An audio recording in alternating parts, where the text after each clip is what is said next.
Plenty of sunshine, mild temperatures here for your first half of the weekend. We did get close to 70 today in Knoxville. Same thing in Maryville and a couple degrees below that in Madisonville and Athens. Most of the surrounding areas, you can see low to mid 60s out there, but big changes in store coming in first thing in the morning, and we are looking to stay much cooler. Shave off about 10 to 15 degrees on highs heading through the first half of next week. Now, it all gets started with some stronger winds picking up later on tonight, mainly out of the southwest. A couple of areas to look at here. We've got a wind advisory in place for southeast Kentucky for parts of the plateau, Fentress and Cumberland counties, and then some of the higher terrain up to areas outside of the Tri-Cities, but also the higher terrain of Monroe County. In those areas through 3 o'clock tomorrow, winds sustained 20 to 30, higher gusts to 45. In the higher terrain of the Smokies, that is a high wind warning. Winds 25 to 40 with higher gusts to 60. All possible. Now, things are quiet here locally. We're seeing some high-level clouds streaming in, especially across southeastern Kentucky. This is actually going to be the front that takes over and helps to drive in some scattered showers, strong winds, and slightly cooler temperatures. Right now we're down into the upper 50s across much of the area.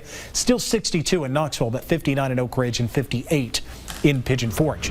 Let's get you ready for first thing tomorrow morning. We will start to see some of those clouds thickening up through the overnight, and we're actually going to see temperatures climbing. We'll see a low at around 3 o'clock in the morning of about 50 degrees, but by sunrise, temperatures will tick up to around 60 degrees. So we're starting to get that moisture coming in pretty quickly. By 8 o'clock, you start to see a few spotty showers at least 7 o'clock Central Time, Monticello, Jamestown, Crossville. And eventually, we start to see those showers down into parts of the valley, anywhere from Tazewell to Maynardville, down through Knoxville, Lenoir City, and Sweetwater through 10 o'clock. Again, not anything terribly heavy, but there could be some more moderate rainfall that comes through at times. That's going to be your high for the day. Temperatures in the mid-60s coming up mid to late morning on Sunday. Eventually, the back half of this rainfall moves through at lunchtime and just before. So we're going to be seeing temperatures taking a dive here a little bit through the afternoon. So even with clearing and the rain gone, temperatures only going to manage to get back into the mid and upper 50s coming up for Sunday afternoon.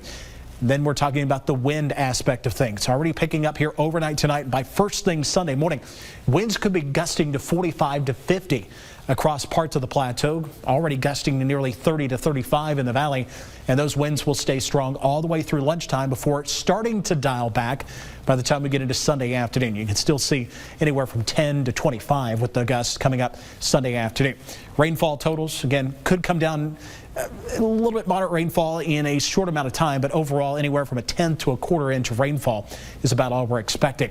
Numbers will continue to slide heading into Monday morning, where we're down into the low to mid 30s out the door for the new work week, and then heading into the afternoon, even with full sunshine, temperatures still struggling to get into the mid 50s, and it's going to stay that way for at least the first half of next week. You can see temperatures going from the mid 60s in the morning into the mid 50s tomorrow afternoon. We'll stay in the mid 50s all the way through Wednesday and almost Thursday of next week. You can get back into the low 60s there by Thursday, heading into Friday, mid 60s, and heading into the weekend, things much quieter, mainly sunny, and into the mid 60s.